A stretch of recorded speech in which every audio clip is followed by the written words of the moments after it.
How did I drive a sales team to hit 4 million every single month? In this video, I'm going to show you how to drive accountability for your sales team because I've done it now for over 16 years as a sales rep, a sales manager, a sales leader, sales director, and as now a CEO. I'm going to show you how I drive accountability of salespeople and how we show all of our clients to do so. Our clients are businesses normally between 600,000 and 10 million per year, and they have some sort of sales team. So we teach them accountability on the highest level. And in this video, I'm going to show you all the stages of accountability and frameworks that you can use and steal and put into your business today. Okay, let's dive straight in. You're going to at times ask one of your sales team, your setter, sales reps, your sales manager, maybe your sales director, and you're going to be asking them to do a certain task. But then you find that thing's not done. The target's not hit. The total volume of calls is not done. The team target wasn't done. The revenue wasn't collected that the goal was to collect.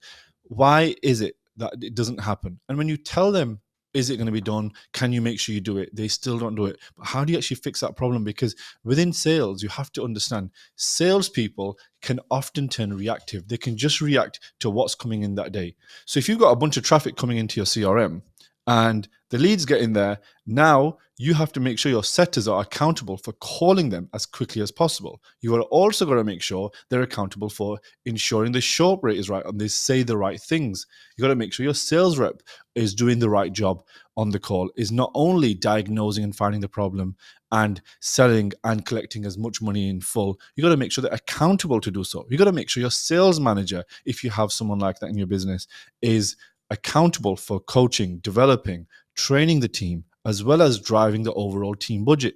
How do you drive accountability? Because too many times salespeople, because I can speak from experience, they're slippery folk. They will tell you they're going to do something and they'll sell you a dream. Yeah, that lead's going to come in. I'm definitely going to be getting that lead. Oh, you know, that call that I had yesterday, he's definitely going to call me back. It's often BS. And how do you actually see through the BS? Well, I'm going to give you all those tips today. First, it's about understanding accountability. Understanding accountability has 3 levels to it. So it's about the definition of accountability, which is accountability. It's where each member takes responsibility for their actions, decisions, and results. So they are responsible. For example, if you have a salesperson say to you, I'm going to get 30% close this week, and they end up getting a 20% close rate, and they've just fallen short. Commonly, salespeople would say, and I say this salespeople in a way which is they are a certain type, a certain stereotype of person, which is why they're in sales. It's not politically correct, but I think me and you, we both know that's the case. There can be bullshitters. When they were supposed to get that 30% close rate, but they got 20, and you ask, hey, your close rate's a bit down. How do you ensure that they actually are going to get it the next week or going to want to get it without putting so much pressure on them where they feel like they don't want to be in that environment? You want to actually create an environment where they want to win. They want to tell you they want to do it. An example today is one of our setters. We've just said to the setter today, hey, can you do you think you'll be able to get this incentive this month? We've got an incentive in our business at the moment where we're going to take them to Dubai if they was to hit a certain amount of revenue, a certain amount of sales. And we've said, do you think you're going to be able to do it? He'll be like, yep, I'm just going to get my head down. I'm just going to work. I feel like I can really hit this target. He knows he's accountable for that number. There's no excuse if he does not get that number because he's just truly accountable for it. And then number 2 is an importance of accountability, which is it drives high performance. It encourages culture and transparency and trust. Everyone and their grandmother online is telling you, here, say this online. And if your sales team do this, say this. And if you're on a phone call and you get this objection, say this. Then no one is talking about empathy. No one is talking about transparency and trust. I have such an open glass window in our business where everyone knows how much money we're making. Everyone knows how we're doing every single month. Everyone knows the struggles that we're having. Everyone knows what are my deficiencies, what are my strength points. And that comes down to transparency and trust. So as a leader, as a true leader, you've got to be able to know how to actually drive accountability and show that level of trust and transparency to your team. And I'll be going through some activities with you where you can understand how to actually drive more accountability through certain exercises like role plays with managers. We run a call with our sales managers every single week. We've trained over 200 sales managers over the last few years. And with our sales managers, we show them exactly how to do so. And one of the methods that we use is this accountability ladder. This accountability ladder is a tool that I've now used for over 6 years. And I've used it with one of my early sales teams, and I still use it to this day. I'm just going to explain it to you. So you can only ever be at the top or bottom of the ladder. You're either accountable behaviors or you got victim behaviors. An accountable person says things like, okay, I acknowledge it was my fault, and they'll embrace it. They go and find solutions and they make it happen. A victim, which is 80% of you failing businesses, are just a bunch of victims. They are victims because they wait in hope. They say, I can't. They have personal excuses. Their own personal insecurities stop their own business from growing. They blame others. Oh, it's not my fault. It's so-and-so's fault. Janet did this, so now I'm failing because it's her fault. They are victims. They're unaware or unconscious of what is actually happening. To be truly a winner, to really make your business grow, if you're trying to hit this 10 million goal, if you're trying to hit 1 million a month goal, whatever your goal might be, as if it's a big ass goal that you've got to be embracing reality. You've got to be acknowledging where you're at. You've got to be finding solutions all the time. There's a problem. Your mind doesn't think, I can't do it. It doesn't find excuses. It just thinks, how can I? Currently, just to be really open with you, I'm trying to work out how to get my YouTube ads really converting at the highest. I'm trying to work out how can I get these YouTube ads working. So I could keep struggling. I can say I can't do it. You know what? I'm going to go back to Facebook ads. I can't make YouTube ads work. Or I can go and find someone like I have done and paid them tens of thousands of dollars to work out, right, can you just show me how to do this? Because I've heard that you're the best at it. And did I want to pay 30, 40 grand for this? No, I didn't. But to find the solutions, you have to pay the right people. So it's just it's just a bit about like how you actually find solutions in your mind, and you will be accountable for it. As the CEO of my business, Guided Growth, nobody else is going to find the solutions if I don't. Someone's not going to rock up, knock on the door and be like, you know what, mate, I've got the solution for you here. That's not going to happen. I have to be finding the solutions. At times, I can employ the right people and they can be superstars within the business and find solutions. But 90% of the time, you've got to be the visionary of the business, and you've got to truly find the right people and systems to build the business that you want. Now, on to setting clear expectations and goals. A nice framework that everyone should know is the SMART framework. So make it specific, measurable, actionable, relevant, and time-bound. So if I'm speaking to a manager, maybe a sales director, if we're speaking to a sales rep, a setter, if we're sitting down in a one-to-one environment, because you all should be doing one-to-ones, if we're sitting down in a one-to-one environment and we have a goal, right? And let's say the goal is going to be for the sales manager, and the sales manager's goal, and just as a caveat, if your business is under 150 grand a month, you probably don't need a sales manager yet, unless you're incredibly busy with your product. But if you don't need a sales manager, you as a CEO, you are also the sales manager. You are sitting in two seats, CEO and sales manager. And as a sales manager, we might say to you, right, what's the revenue target for this month? And you'll say, right, my revenue target is £450,000 or $450,000 for this month. And if the target is $450,000 for the month, we can look at previous performance of conversion from leads to appointments to closes. And we can make it very specific. Okay, to get that 450,000 in revenue, what specifically do you need to do in action points? Well, you need to train and develop the team. You need to make sure that's done in the mornings. You need to ensure weekly run rate is hit, daily run rate is hit, because we break down that entire 450,000 into a daily run rate, into a weekly run rate, to drive even more of a specific measurable activity. Measurable being, we are going to measure it by revenue, pounds, and how we're going to do that is by having a run rate. Is it achievable? Well, I'll ask, do you as a sales manager feel as though it is achievable for you to be able to hit 450,000? Yes, I feel like I can achieve it. And if they say no, you'll say, why do you not think so? If there's no track record of you even hitting 450,000 and you've only ever got 200 grand before, you might not set that 450k target. But if you got 430 the last 2 months, and now you know if you just change this one thing and set a specific goal and change these specific tweaks, you can do it. then it's achievable. Is it relevant? Well, is it relevant for you to do that? Yes, of course, because revenue is a livelihood of every business. And when are you going to do it by? Well, it's going to be this calendar month in the next 30 days. I'm going to do it between the 1st and the 30th of this month. So it's very clear, and you've used the framework of SMART goals. And then after the SMART goals, one thing I've not written on here, I will always say, can you tell me why it's important? And I want that person to tell me why it's important, so we are both on the same page. And I got this from Elon Musk. Elon Musk recently did an interview with the Nelk Boys, and he said he always asks, why is this important? And I reminded myself that you have to always ask, why is this important? Because our minds fall into just habits and behaviors, and we just start to behave as normal. You wake up, you brush your teeth, you don't think about it, you just do it. So how do you actually have those specific goals and you know why they're important? You ask yourself, why is this important? Role clarity. So you have to make sure in this scenario, we'll cover that sales manager scenario hitting 450 grand. If his role is training, developing at set times, so you give those times every morning, you're doing the team meeting.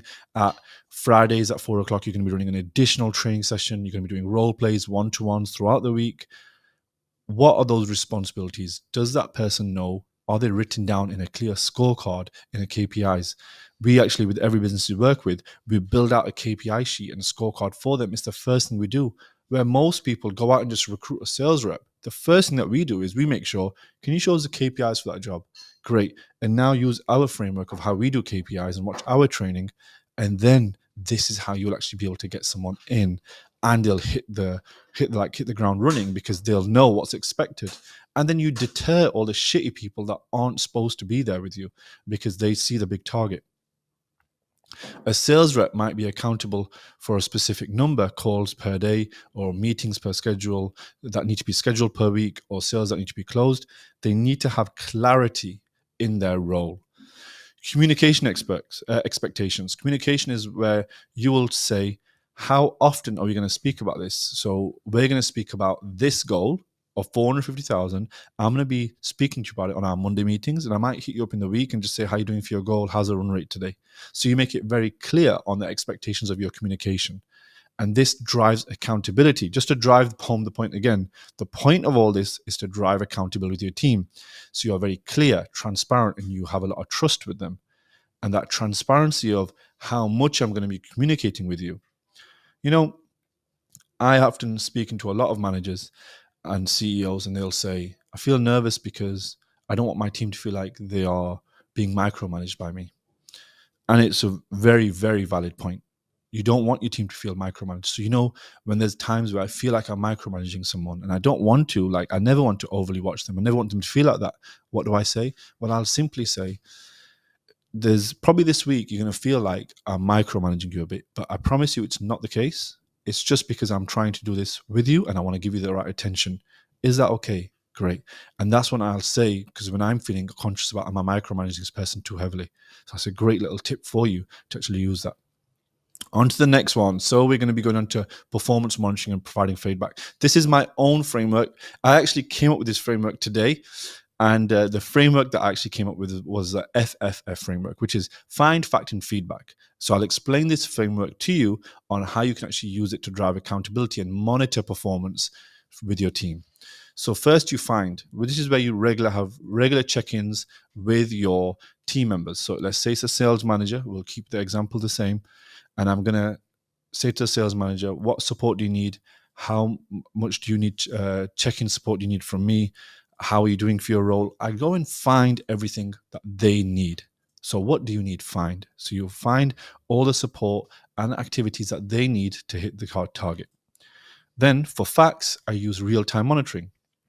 So I use like a Pletco dashboard for our clients where we create custom dashboards as well as a CRM. So you have your CRM dashboard, let's say using GHL or HubSpot or whichever software.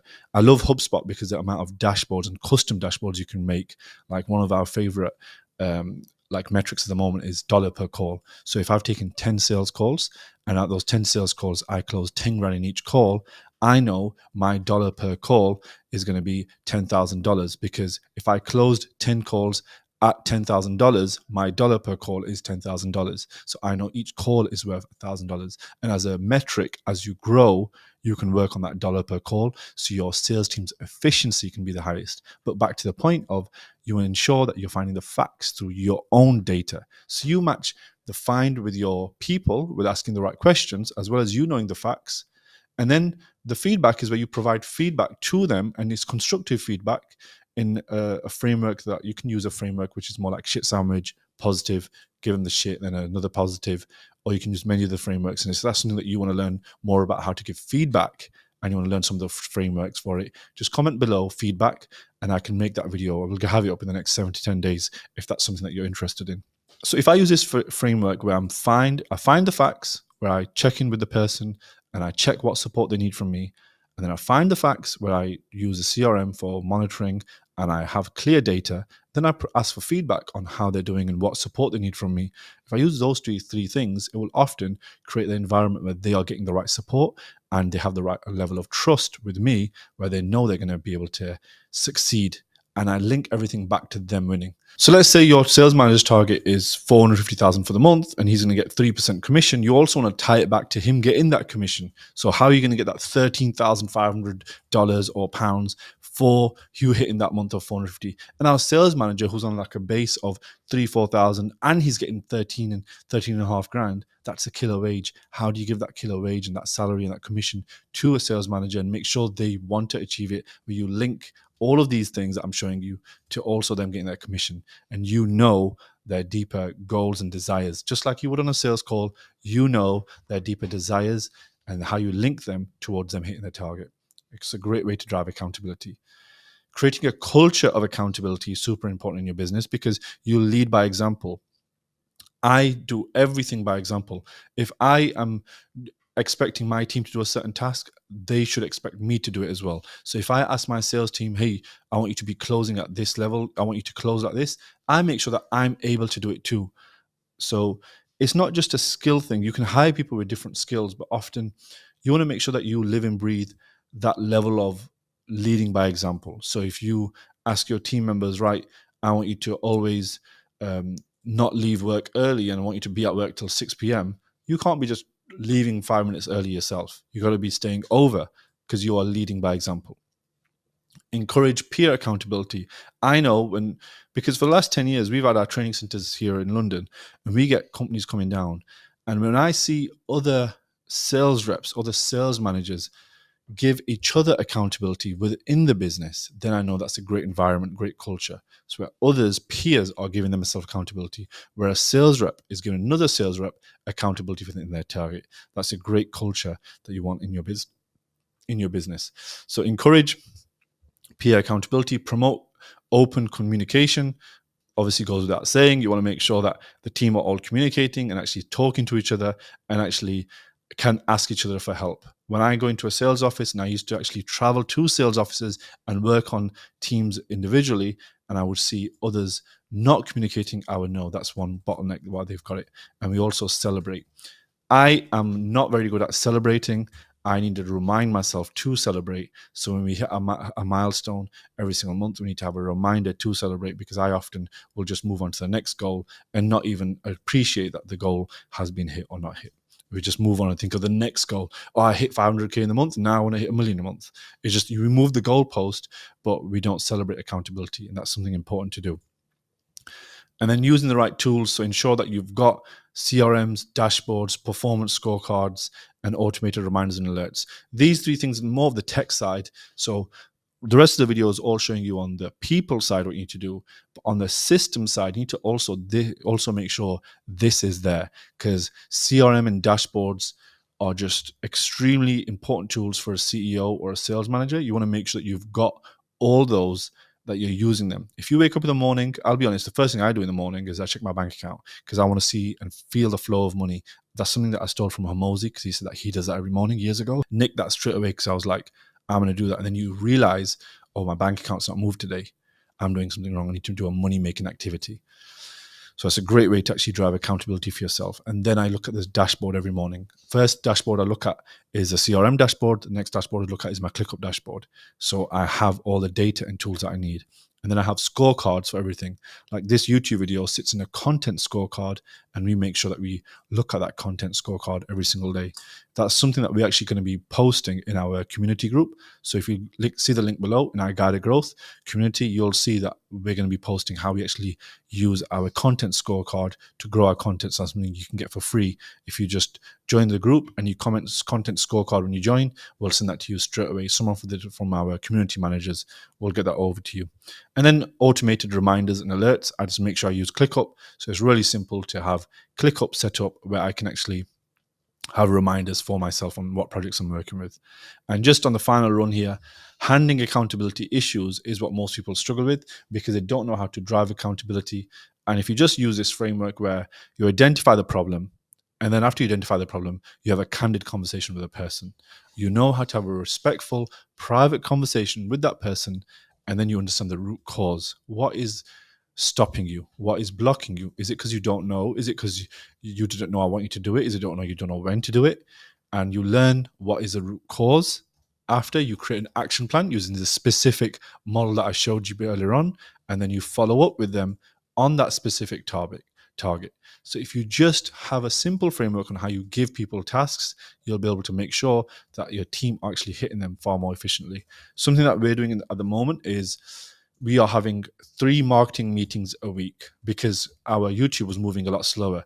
If you look before this video, there wasn't many uploads happening. So how did I increase the amount of uploads? Well, I just increased the amount of meetings that we have Monday, Wednesday, Friday. And at the end of Monday meeting, I will say, when is this going to be done by? Can you do it for Wednesday? And on Wednesday, we'll get those things done, review what's not done. And if everything is done, we'll move on to the next goal. And your business starts to move twice as quick because accountability has increased. And just to finish off here, the continuous improvement and development for accountability and for your team is to just have regular training and having those feedback loops where you are giving them feedback and you'll say, great, I'll get back into touch with you in the next 3 or 4 days and we'll see how you're doing and what support you need from me. Self-assessment and reflection. The highest level of self-reflection and reflection is when you can look at your own bad habits and you can view them from a third person view. So an expert in self-awareness can view his own or her own life and is able to see their own bad habits and think, I'm doing that wrong, I'm going to stop. That's true self-assessment when you can do that to that degree. And that's something that I'm constantly working on. And then I always set stretch goals. So I have a stretch goal in our business at the moment. Let's say it's going to be 300,000, but can we set a stretch goal above that? So we have a goal, which might be 250,000 and the stretch goal might be 300. So you think, what more can we get? And that allows people to think further ahead.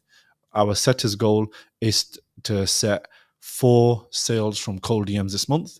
But if he hits 4, we'll say, here's another incentive, which he has to get some Apple Max headphones to get 6 sales through cold DMs. And we set those specific targets so then we can create a stretch goal and a main goal. If this is something that your business needs and you actually want us to fix this problem for you, see the link below. You've got a call link where you can actually book a call and myself or my team will be actually in touch with you and go through a business audit and see where the problems are in your business and see if we are a right fit. If that is something that interests you, see the link below. If you want to see any one of our other videos, see this video on the right, or you can subscribe to us on the left-hand side, and I'll catch you on the next video.